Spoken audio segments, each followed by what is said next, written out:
of times, we've engaged several other former heads of state to engage the government and come to a conclusion that every time we came to some form of understanding, the government at some point gets to change their minds.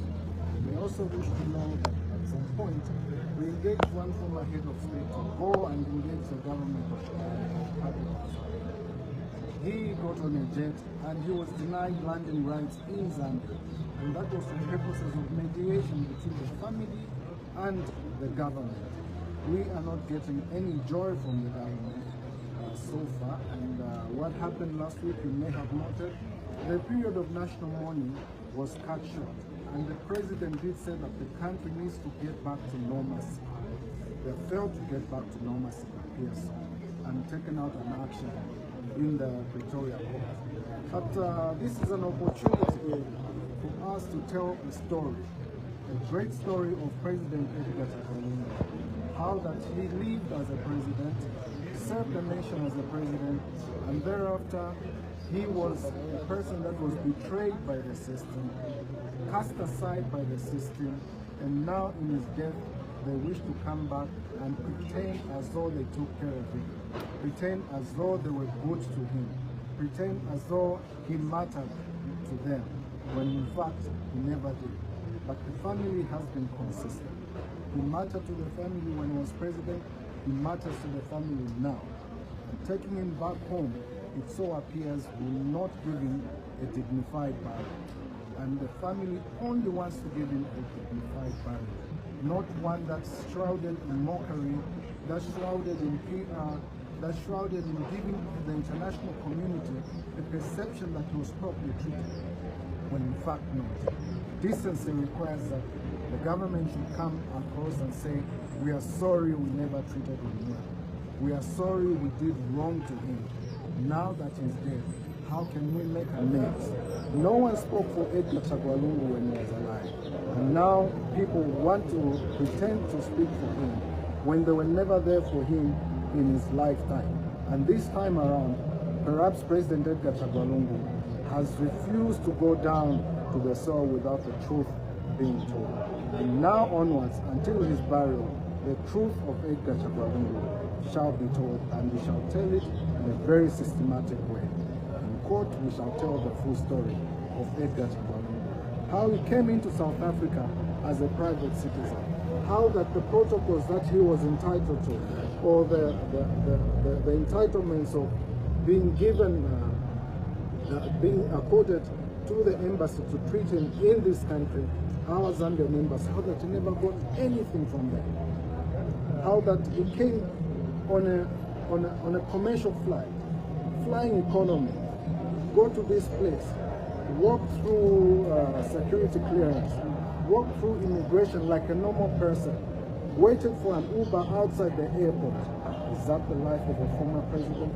Certainly not. And this should not be, his death should not be used as a PR stunt by the government of the Republic of Zambia. That story we shall tell you. Evidence shall be brought before the court that will exonerate President Edgar Lungu and his family. So, Crisolda Lewis from SABC Television News, are you surprised that this court action came just hours before you were scheduled to have a funeral service that was taking place? And what has been the reaction from the people of Zambia? I guess some of them would have wanted to be part of a send-off that would involve the former head of state. He is not an ordinary person, as you've indicated. You know, we look at it differently. We've not been inconvenienced. President Edgar Lungu has refused to go down to the ground without the truth being told. And the government has given us an opportunity by taking the matter to the Pretoria court to tell the story. This is an opportunity that we shall take with both hands, and we shall use this opportunity to the maximum to tell the story of Edgar Lungu. That's what we shall do. Does that mean then that you are continuing to look for him to stay in South Africa and have a private funeral? It is an opportunity to tell the story. And if it calls for us to bury in South Africa for the story to be told, so be it. but the story must be told. Edgar Lungu must be exonerated in his death. Someone needs to speak for him. Those that never spoke for him in his lifetime, this is an opportunity to speak for him, even in his death. Let's not cower. Let's not fear the present regime. Let's not be afraid. Let's stand up for what Edgar Lungu should have stood for, what he stood for, and what he should have continued standing for. That's BBC News. Just a quick one. The fact that the former president was not in exile, and yet the family would prefer for him to be buried in South Africa. What is the public sentiment like in Zambia currently? Because this is bizarre. Wouldn't you agree? It's extremely bizarre, but if you get to know where the parts of the matter, you will understand. There's a public sentiment which is divided. There's a propaganda machinery that has been put in place by the government to paint him black even in his death, to continue persecuting him even in his death. But those who love him would rather he be given a dignified sentence. President Hakainde Hichilema is incapable of giving President Edgar Lungu a dignified sentence. It will be a mockery. It will be a mockery. The insistence of him having to body view. As a matter of fact, interestingly enough, today a strange person came from the judge to say, suppose the president wanted to view the body, would that be acceptable? And obviously the answer is no. Only the family will have access between now and the time that the matter is determined. Nobody will have access to the body but the family.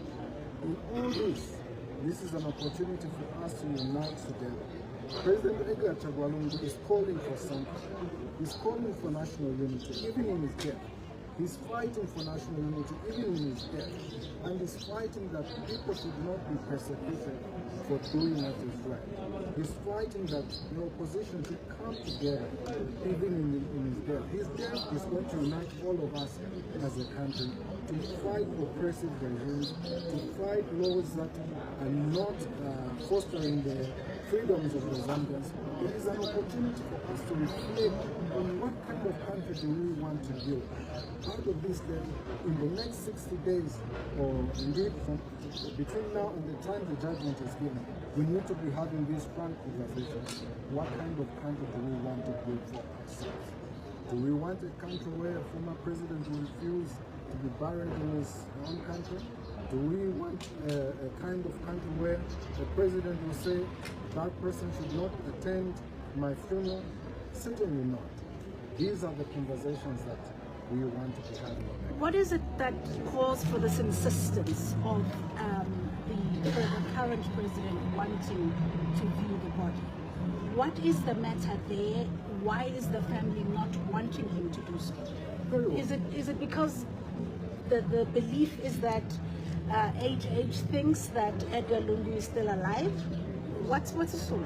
I can't speculate. I can't even think on behalf of President Edgar Lungu, or rather President Hakainde Hichilema. But I can speak for the family, only to the extent that if you never treated him well in his lifetime, why should you pretend to be kind to him in his death? Why should you pretend to be concerned about his life in his death? Why do you want to send a private jet to pick him up in a dead state when you failed to bring him into the country for treatment? You may wish to know that in 2023, President Edgar Lungu sought to come for his medicals in South Africa.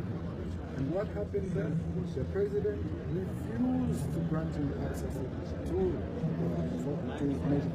He said there are no funds to fund this treatment. President Edgar Lungu said, I will pay my own fees. But the state went ahead without reason and said, your request has been denied. At that time, he was still enjoying the privileges of the former president. A month later, all those privileges were taken away.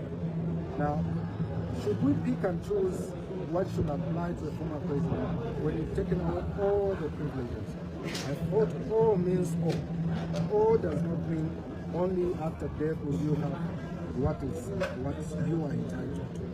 Why are they picking and choosing what is entitled to? Perhaps those are serious conversations that we must continue having for purposes of national good. And let's not demonize the family. Let's hear the heart of the family. Let's feel the pain of the family.